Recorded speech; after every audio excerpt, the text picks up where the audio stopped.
Over the course of the years, there has been massive protests and retaliation against the current government in Iran due to a societal unrest bigger than ever before. With the current theocracy's efforts in instilling more war and more nuclear killing activists, silencing opposition and critics under God's and Sharia's law, silencing any internet access possible that exists within the region to make sure that no information comes out of the region, no to make sure that no intervention comes in. This is probably not what the people are opting for, specifically because I think they expected for a change. If back then they had a terrible government and they changed into a theocracy, they expected for a better life. But because they're not able to get that, we think that the people are going to be the biggest changes or the biggest agents of change to try to push for a change, and it's going to be most likely replaced by any entity. We're suspecting the military, and even if we have to bite the military junta as a replacement, we think that is completely fine. There's going to be three questions I wanna answer here in the speech to ensure that there are enough proofs to prove that there is going to be a change from a theocracy to a different system, whatever that is. Number one is the question of what are the current demographies of the of the Iranian people. One, there is a young population in Iran that is increasing and larger than the older population in the current society. Meaning, currently, we have more progressive awareness. There are more people who are more willing to increase the support of changes against the inequalities, understanding that they're facing a current crisis. But number two, increasing unrest from the people who are concerned with the situation, irrespective of where you come from, is also exists. Like with the depleting value of the Iranian currency, which is the rial, literally equals one rial equals to €0, is exactly the reason as to why more people are waking up and acting upon their social political awareness to go against the current government, especially because they're not able to afford anything. Probably a lot of people are starving. Probably a lot of people are working a little bit too hard or extremely hard to be able to afford their lives there. This is exactly why the condition of the politics are getting larger. The people are definitely involved, unlike what government tries to accuse,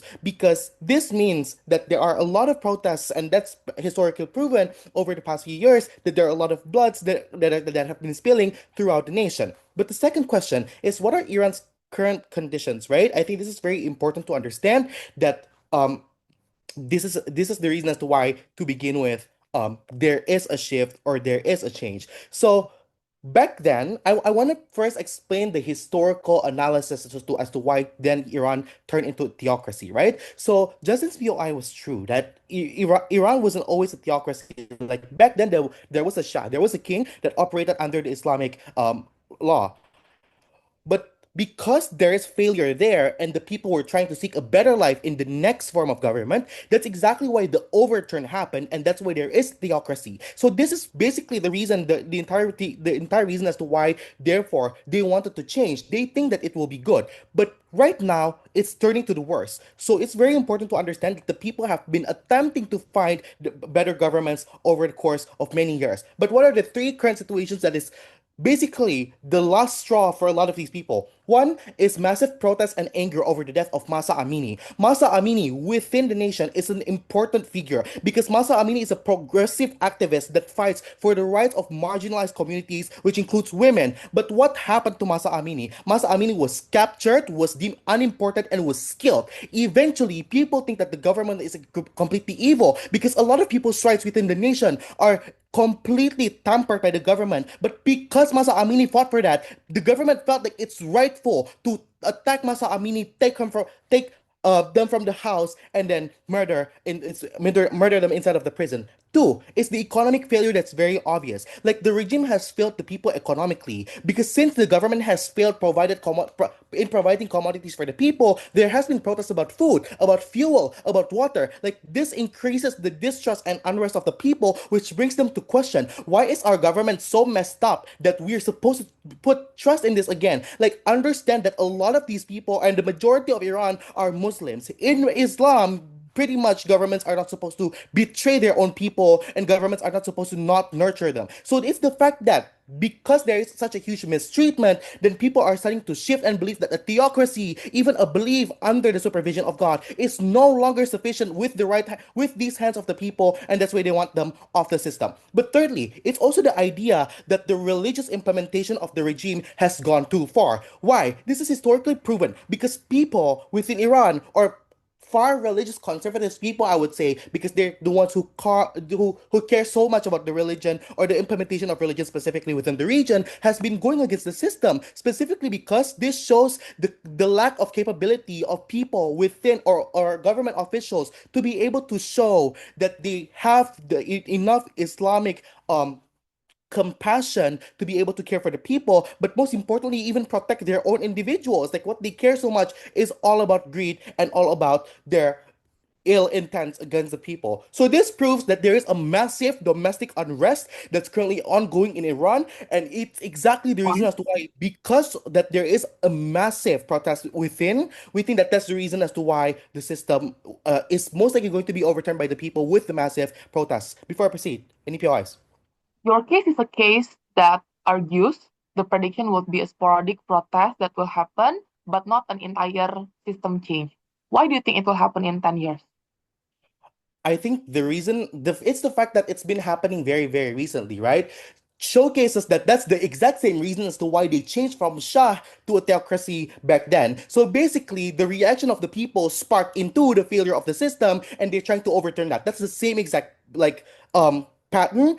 Pattern. I think that's a very legitimate basis of understanding why the changes will most likely happen in the next 10 years. You have to prove otherwise. Third question: how are the current efforts in restoring geopolitical peace working, right? We think that the war against Israel right now is one of the reasons to why the Islamic Khilafah back then establishment, which is what we call the theocracy in this debate, in Iran does happen. So eventually, we have to be able to understand why then Israel's conflict is not going to be as massive in the next decade. One, most likely Trump and Netanyahu will be dead anyway by old age. But two, is the fact that the attempt of peace is currently being attempted by different actors involved. Like one of them is Gaza for peace, if that's successful. But thirdly, even when that's not, we think that the relevance of using Islamic theocracy is getting decreased because there's no more use of trying to protect yourself with Islamic values, understanding that there are a lot of allies that are also trying to overturn the genocide that's happening in Gaza done by Israel. So because there are a lot of actors involved, that's why there's no more importance in Iran in protecting the theological practices. This is exactly why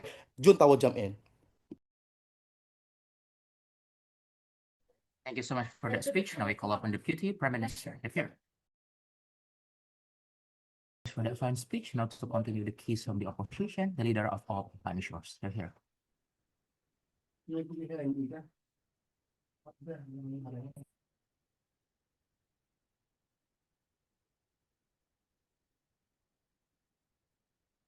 The momentum is now, and it will not happen again, and has never happened in 10 years before or after. Currently, there is an unprecedented level of protest that is historic in numbers and historic in demands. Uniquely because the anger that the people of Iran is experiencing right now is not just towards one specific person, but towards the continuous cycle of disappointment of elected leaders who are always prioritizing their own greed over the betterment of the people. This is a result of multiple layers of corruption and incompetency that comes from supreme leaders who are unfaithful towards what they have promised to the people. Why is it unprecedented? Why are people that angry? This directly clashes against Kagebi's point because it talks about why people who actually want to go against toppling down the system who always takes them for granted. This is because in the economic downturn that Iran has experienced currently, it impacts directly to what people can perceive directly in front of their eyes. This looks like mothers having forced to hold their daughter as they lay dying because they are unable to provide food on the table. This looks like hospitals who are overrun because there is no proper allocation of medicine due to improper budget planning for infrastructure. Economic downturn is not a result of geopolitical turmoil only, but also is imbued by constant and consistent corruption that happens inside the government leaders that are elected by supreme clerics who are also in and of itself at fault. This is the main communication that is being utilized inside the movement that goes against the government in Iran, that has been amplified to also glorify the past in which Iran was much better, but also a future in which Iran no longer puts into this. But I agree. and I think Rizky also pointed this out, that it is not just the people that we are talking about here. In 10 years, what would happen more likely is, and why changes would happen within the next 10 years, is because of two things. One, it's because there's already internal fracture between governments in Iran. And also second, is because military would see this as an opportunity for them to come up and fight against the government that also has painted them so. So number one, right? I think the first argument that I would like to bring here as to why change would happen is because before, Iran's government has always been solid and consistent. But now there are changes that are happening inside the government due to lots of protests now also impacts internal stakeholders. This looks like lots of mass riots that prevents any kinds of businesses from happening. This looks like strikes that also prevents infrastructure from running due to the disappointment to government. But also that also directly impacts government officials insofar as how they experience daily livelihood. But second, it's also because lots of the support that government has now in Iran are also having fractured and doubts regarding the legitimacy of the government. This looks like inner circles of Iran that previously was backed up by supreme religious leaders who currently are also expressing doubts in terms of what kind of whether the current government has gone too far and thus needs to be checked and balanced. This kind of doubts is unprecedented insofar as it happens because of continuous and egregious harms that constantly is that's conducted by the leader as of now. So these are two important facts, right, that previously was not there, because it means that there will be internal pushbacks even in discussions of whether we need to take the people's matters seriously. So what is the picture that we are portraying to you? One, the people are already super duper angry and the people are now unprecedentedly going to the streets. Second, inside the government, they are not yet as solid as they were before in terms of their fractures, and they are then seen as weak. This means there will be a slower decision making. There will be people who are more likely than not commit to the commands that are given inside the leader. How then change would manifest? And this is very important, ladies and gentlemen. Military would see this as an opportunity for them to step up and take control.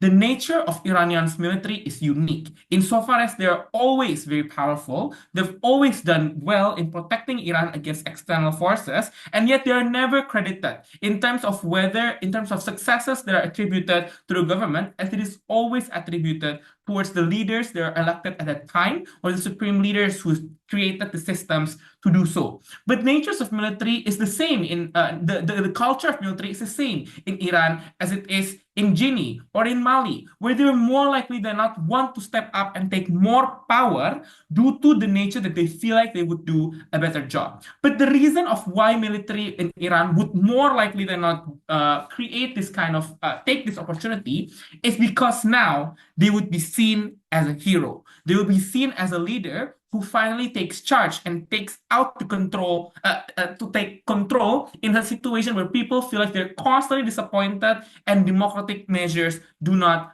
succeed. So what would happen is we propose to you an alternative in which, if you don't buy the democratic argument that we say would happen, there's military junta as a second option. This means they would rise up, they would take control, and they would more likely to not make things being run theocratically by Muslim theocratic, and it would more likely look like they would take over the government as you see in Myanmar. So why then would that likely, right?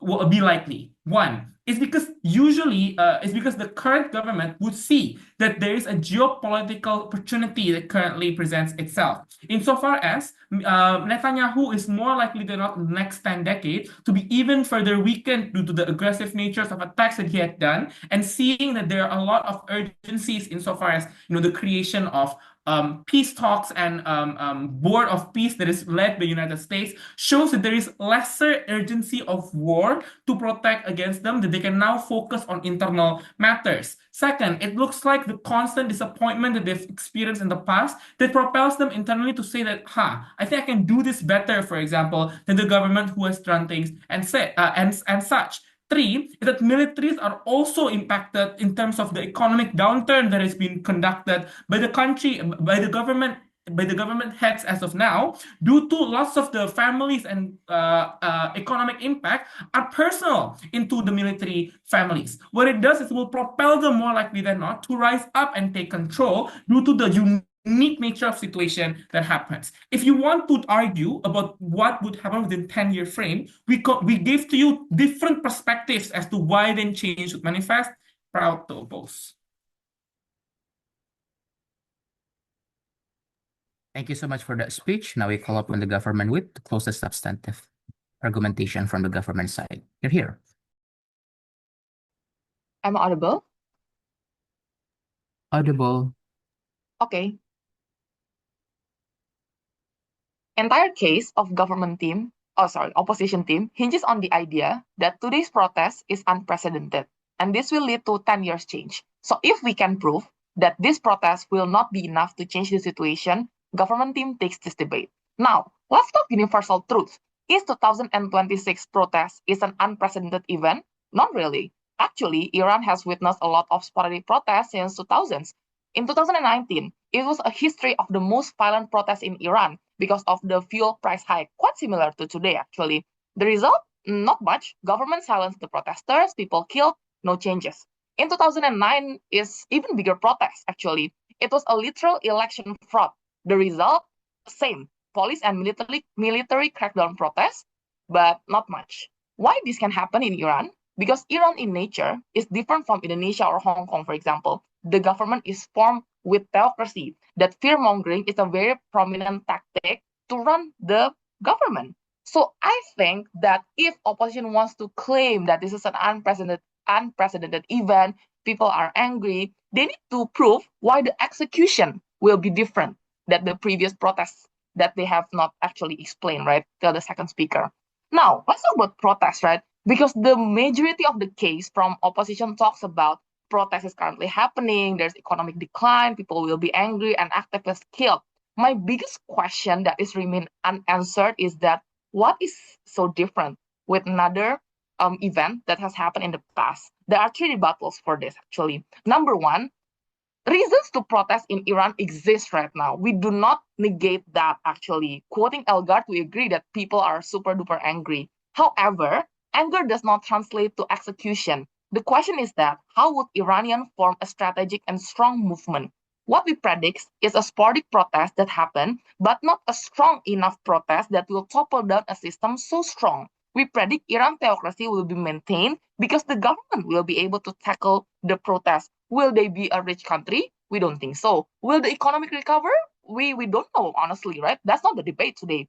But they need to analyze on opposition what is the precondition of a successful protest. Since they haven't told you, I give you three. Number one, logistics. You have to own the capital to fight the Iranian government. Iranian government is so rich due to the oil money, and it is so unlikely that you are going to topple them in terms of weapons and the sustainability to maintain the logistics to fight the long run, because protests need to have longevity, right? And you simply do not have this in Iranian protests that we are witnessing today. Second of all, ally. You do not have ally because Western countries did not want to invest in internal Iranian politics because it is deemed too costly and dangerous. On another comparison, Iran has a lot of allies, such as axis of resistance in Islamic countries. They still have another Islamic countries and allies to Islamic belligerent groups, such as Hezbollah in Lebanon, for example, if I'm not mistaken. So I think that in terms of ally, you do not have friends as Iranian people fighting in the grassroots community. But third of all, access to media. And this is very important because in Hong Kong, in Indonesia, for example, we have seen how social media has become a platform to create a viral and moving campaign, right? And people will join you. However, in Iran, there is no such thing like that because social media and conventional media is heavily censored. Even the media conglomerates are besties with the supreme leader. Media moguls are given powerful position in politics, and that is a deliberate decision. This is a deliberate societal dynamic that is designed by Iran theocracy that will not change within 10 years. So, all in all, protests happen, we agree, but Iran government and supreme leaders have the ability to reduce the influence of the protest. The beauty of the opposition actually prove why this protest is first unprecedented. You cannot just say that. But second of all, why this will lead to 10 years systemic change. Now, I will tell you why 10 years is not a realistic timeline. There are two reasons. Number one, geopolitical changes will not happen because the political pendulum of the entire world is on the far right. US, your countries, and Russia is in the brink of world war. Iran simply cannot afford to change the political system right now because the external threats are very imminent. Internal political turmoil will only aggravate this. And this has been used as a tool of propaganda to the people that they are fear-mongered.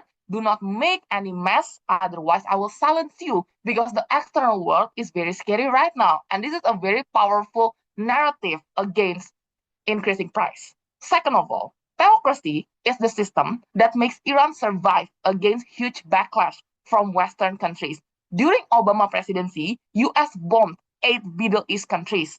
Iran is not included in the list. They bomb literally every Iran neighboring countries, Yemen, Afghanistan, Iraq, but not Iran, because it is proven that Iran theocracy has the power to go against them with nuclear. Iran is proven to show that they have enough mutually assured destruction ensured to do the same level of damage. So the question is that why are they within the interest to change the situation right now? Elgard talks about military, and this is very confusing. Why? Because one, the military leader is besties with the supreme leader, which is Khomeini, right?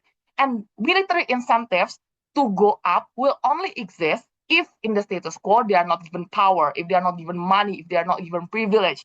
But that's not the reality today. Military is actually very benefited right now. If they're given privileges, they're protected, right? They're given money, they're given position of power. So it is very counterproductive for the military to go up against the regime, right? And if they do that, the risk is just way too high. It's irreversible damage. They cannot just go back to being besties again. So the risk is just way too high, and we do not predict that this will happen, right? So I think that their argument is pretty much rebutted.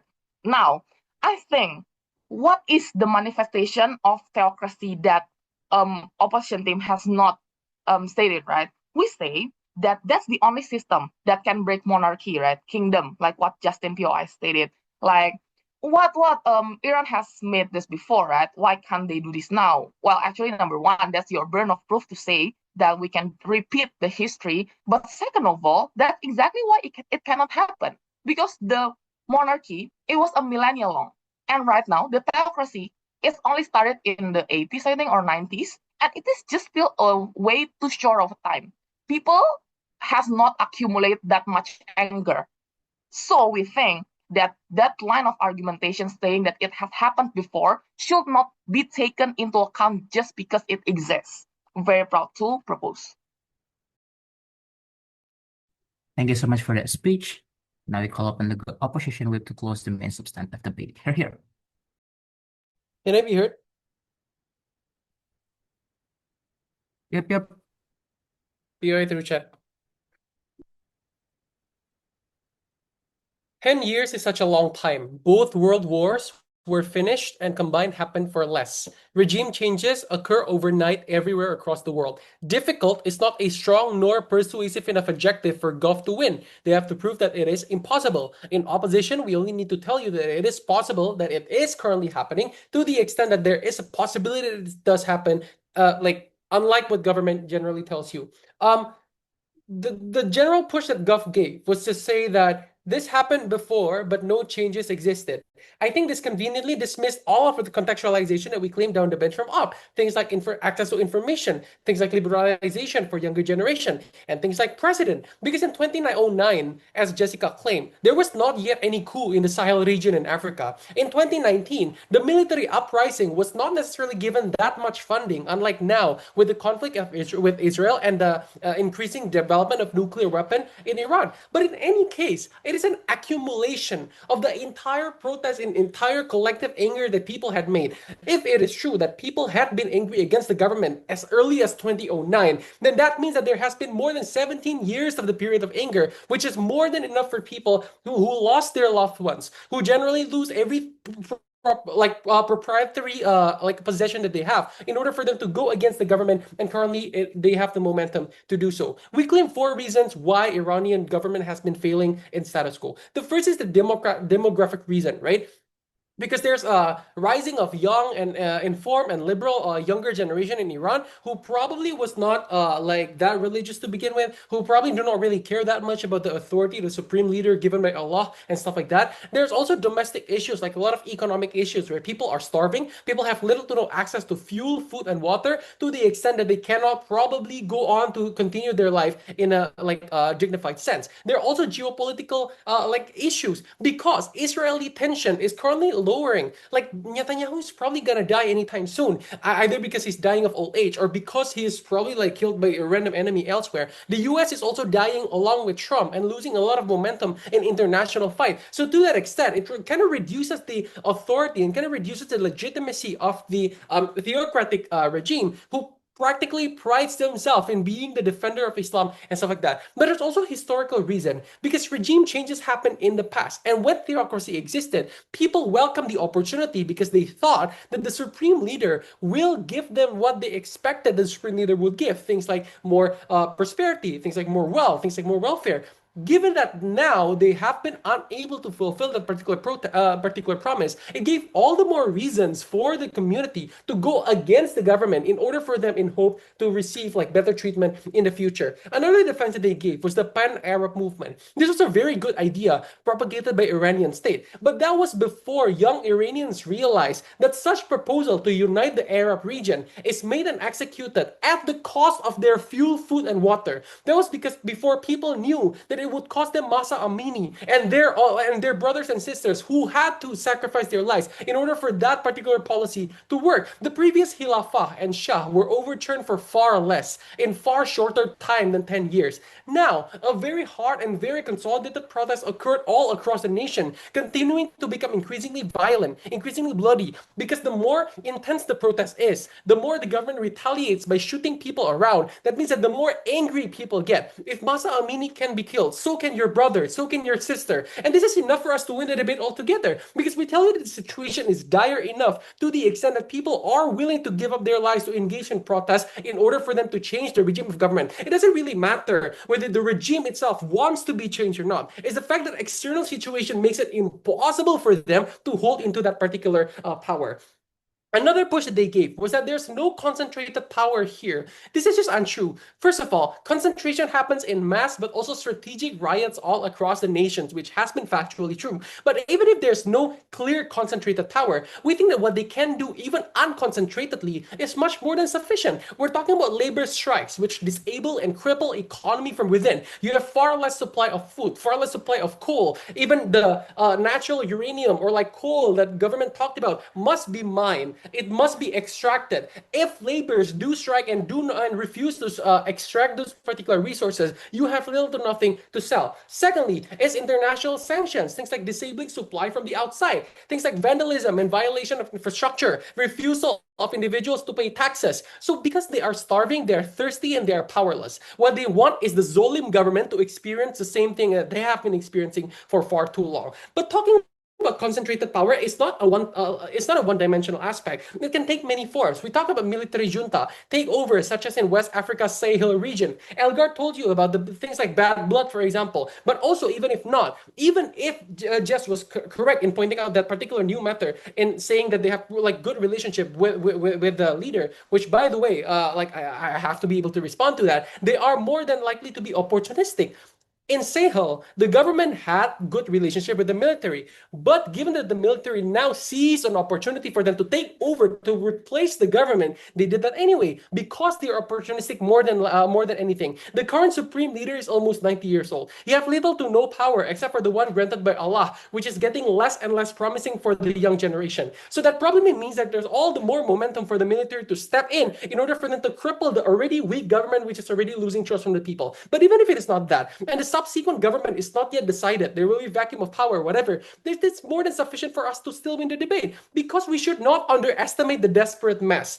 Are they good decision makers? Obviously not. But are they courageous? Undeniably so. They have nothing else to lose. They have no food or water left. Their children died in their arms 2 days ago. They care less about political pendulum or potential world war. They are already facing their war within. What they seek for is a fiery revenge against their mortal enemy, which is probably the government, right? By the way, Government Whip also provided a couple of new methods on why a protest can work, which is 3 things: logistics, ally, and access to media. I just want to point out that we already responded to this. We already provided all these 3 things. The first is on logistics. We already talked to you about coordinated strike, coordinated riot all across the nation, disabling like key infrastructural services. We talked about allies when we were talking about military, or the Western countries, for example, who will also participate in here because they also hate the supreme leader and the theocracy, like what they did in Indonesia in 1998. Access to media. We talked about foreign media like CNN or BBC, for example, due to VPN, due to liberalization of the young community. So these 3 things are actually helping us, I guess. Thank you for giving that characterization. But in any case, again, what they seek for is a fiery revenge against their mortal enemy right now, the government. They don't have anything else to lose, and trust me, you do not want to bet against that. Thank you so much for that speech. Now to summarize the case from the opposition, we would like to invite the replacement speaker of the all. Here. Hi, am I audible? Audible. Okay, give me a few seconds.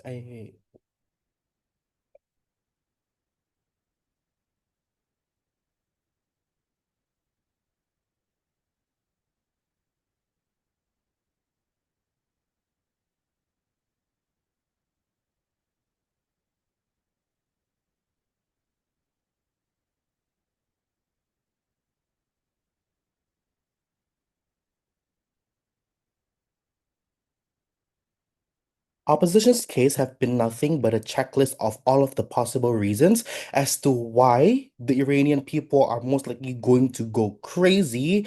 Like we're talking about batshit crazy and try to overturn the government or even try to tackle them down. Because we think whether you want to talk externally, whether you want to talk internally, whether you want to talk geopolitical concerns, whether you want to talk about the livelihood of the people and even the prerequisite of the livelihood of the people, which is their money, their currency, their capability to buy things, all of these things have been failed by the government internally. So, if this does not show that in any other situations where you want to find a situation where people are actively overturning the government, for example, like what happened in Indonesia in 1998, we don't think that it's not enough reason for us to not win. We think that it's more than enough because we think that all of these reasons are exactly the same situation as what we've already proven, not only in different scenarios, but we've also already proven why there is a capable actor that's very much in like filled with intent to try to replace the current government. This is exactly why we think that a lot of the reasons have been taken down. 2 things to nail it down. One, I think let's talk about the clash of whether the change is possible. They told you that the process is going to be very difficult. They told you that people do not have the backing of politicians, and they told you that government can shut down the protests.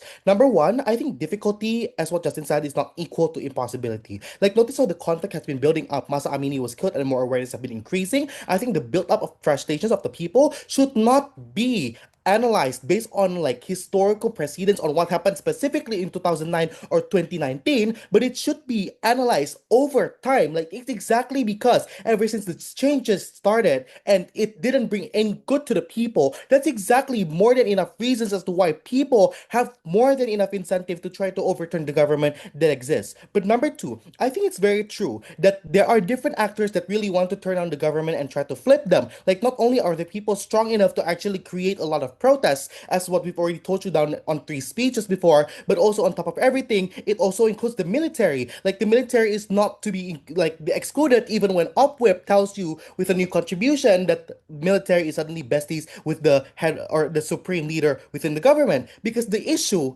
is the fact that these same people have also been witnessing the frustration, but on top of everything, who does not want power? Like we're talking about masculine military individuals who probably also want the praise of the people. So that's why most likely what they're gonna do is change the theocracy system to something under their control, right? So I think that if there is a larger power, if anything, there's going to be a flip from the theocracy to become a military system up there. We don't have to prove whether or not it's good, but eventually the case has already proven that there's more than enough incentive to actually flip flip the change, and it's very much possible with the different actors that are involved. But number two, there is also this discussion regarding how specifically in this process, um like there is this discussion in regards to how the politicians, okay, there's discussion about the politician, how specifically, for example, you need to be able to have their backup. They told you that, specifically the reason as to why a lot of the times you can garner the support or the change within the people is that there at least there is a military system or a military individual that is capable, or at least more than capable, of trying to back you up within these systems. We, one, have proven that, but two, I think like that